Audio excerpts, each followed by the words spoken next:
Well, U.S. President-elect Joe Biden has welcomed the impeachment of President Donald Trump, who is now facing a Senate trial, probably after leaving office. Biden, who is due to be sworn in on January the 20th, says that it is right that Trump be held accountable. The U.S. House of Representatives voted to impeach President Donald Trump for inciting insurrection. This comes a week after his supporters stormed the Capitol building in Washington, D.C. Trump has become the first president to be impeached twice.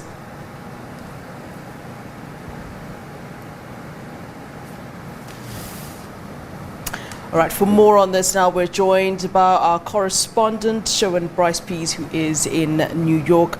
Good afternoon to you, Sherwin. Thank you so very much for giving us your time, as always. I see the flag there behind you, written Trump. All right, well, it's taken Congress literally 1 week to hold the president accountable for inciting the insurrection against the U.S. government in those dramatic scenes that we saw last Wednesday. And the big shift in this second impeachment is, of course, the support from 10 Republicans, 10 more than the first time around. Tell us more. Yeah, you'll remember, Flo, that when he was first impeached in December of 2019, there was committee hearings. There was a process where the House Judiciary Committee and the House Intelligence Committee called witnesses. They were questioned by members of Congress before a full vote on impeachment was held on the House floor. What they did differently this time around. What they did differently this time around was introduce a privileged resolution that essentially circumvents the committee process and moves straight towards voting on impeachment yesterday. This was a moment yesterday when Nancy Pelosi spoke just before she endorsed the resolution that will now be sent to the Senate. Let's watch what Nancy Pelosi, the Speaker of the House of Representatives, had to say. In a bipartisan way, the House demonstrated that no one is above the law, not even the President of the United States. That Donald Trump is a clear and present danger to our country, and that once again, we honored our oath of office to protect and defend the Constitution of the United States. So help us God. And now, I sadly, and with a heart broken over what this means to our country, of a president who will incite insurrection, will sign the engrossment of the article of impeachment.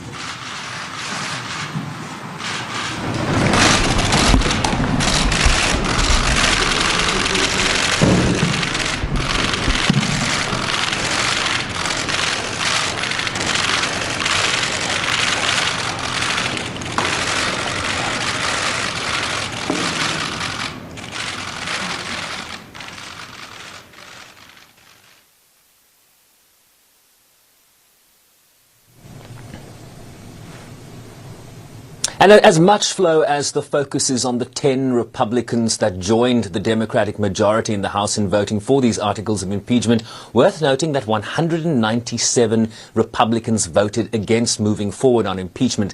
And essentially they had criticisms about the speedy nature of how this process unfolded, essentially a week since the attack on the Capitol. And their a consistent message was this was a time for unity, this was a time for healing, something that they disagreed with when Joe Biden put those very sentiments on the table when he was running for the presidency last November, Flo. Yeah. Now, Sherwin, the basic charge of impeachment is summarized as incitement to insurrection. What specifically is the president being held accountable for? I do understand that impeachment charges are more political, more than they are criminal. But I mean, 5 deaths, one wonders why, there are no criminal charges for something that he incited.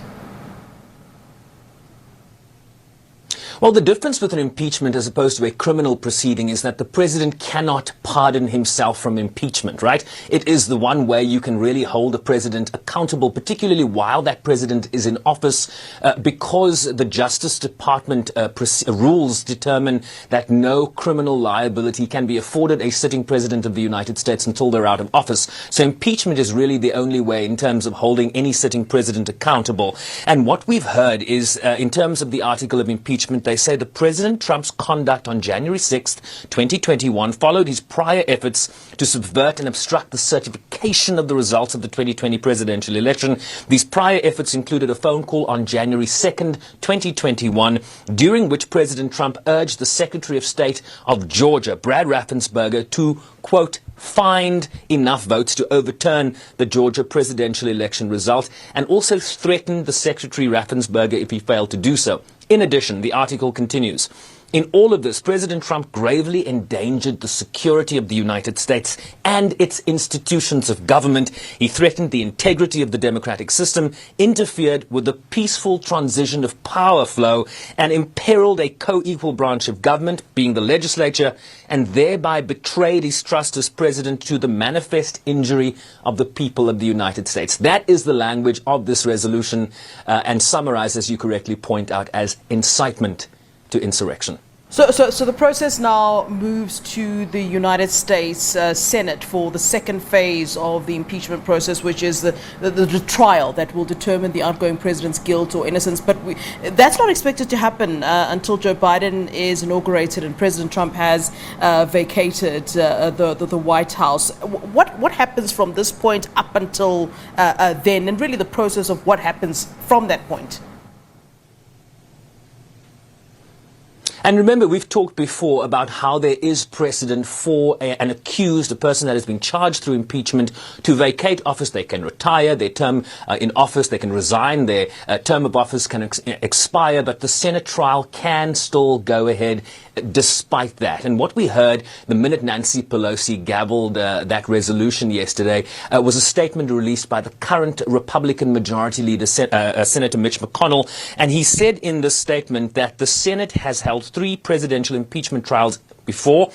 They've lasted essentially 83 days, 37 days, 21 days. And of course, we just have less than a week now until Donald Trump leaves office. So Mitch McConnell is writing here and saying that if the Senate process were to begin this week and move promptly, no final verdict would be reached until President Trump has left office. This is not a decision I am making. It is a fact. The president-elect himself has stated last week that his inauguration on January 20th is the quickest path for any change in the occupant of the presidency. What essentially Mitch McConnell is saying is, I am not going to be leading this process. Remember, we had 2 Senate elections in Georgia recently.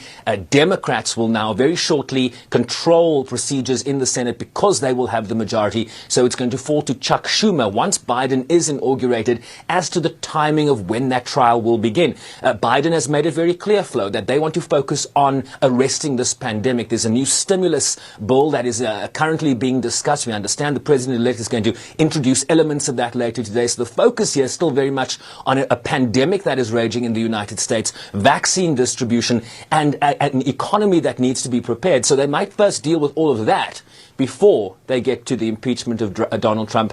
I think it's a conversation of what's more important right now. Yeah, and then we also heard from Donald Trump, President Trump, last night, striking a vastly different tone compared to his rhetoric that was leading up to the storming of the Capitol. Let's talk about what his message was this time.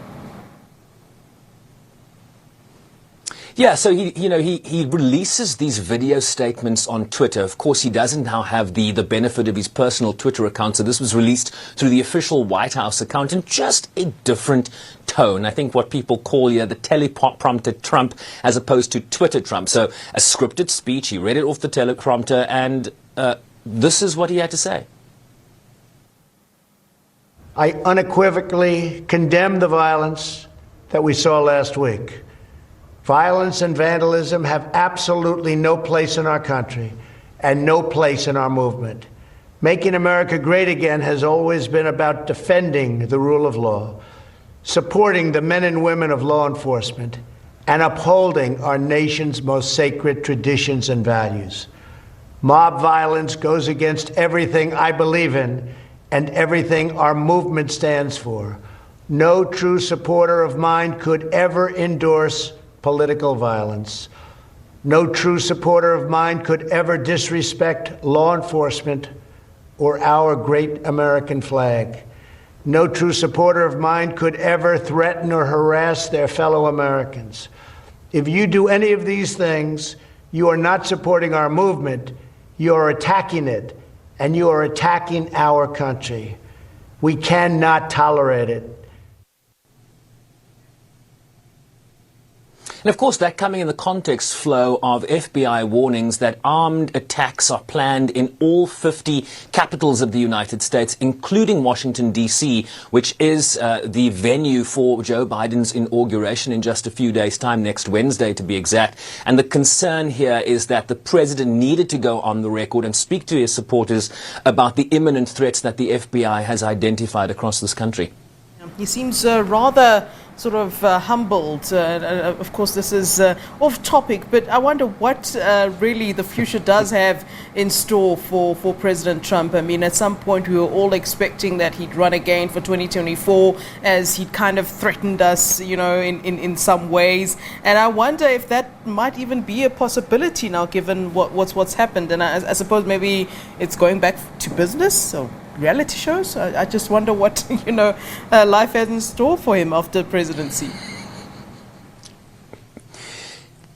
I mean, post-presidency, you certainly have a lot of options. He might go back into reality TV. There was also talk that he might start a cable news network, the Trump News Network. One doesn't really see that happening moving forward. But of course, the big question is, will he be able to run for office again? And that's what the Senate trial is going to determine. If the president is removed from office, not removed from office because he will have left office, but if the president is convicted and impeached, right? If the impeachment is upheld, he will not be able to run again. And so that's why Democrats, and certainly a growing number of Republicans, including Mitch McConnell, that has indicated through associates that he supports the impeachment. Remember, members of Congress, Democrat and Republican, were the victims of this attack on the Capitol. They felt they were hiding under desks. They were behind secure doors with the, policemen, Capitol Police, having drawn their rifles. I mean, this was an attack on the United States Congress and the 435 lawmakers, both Republican and Democrat, that were trying to certify the election of Joe Biden. And so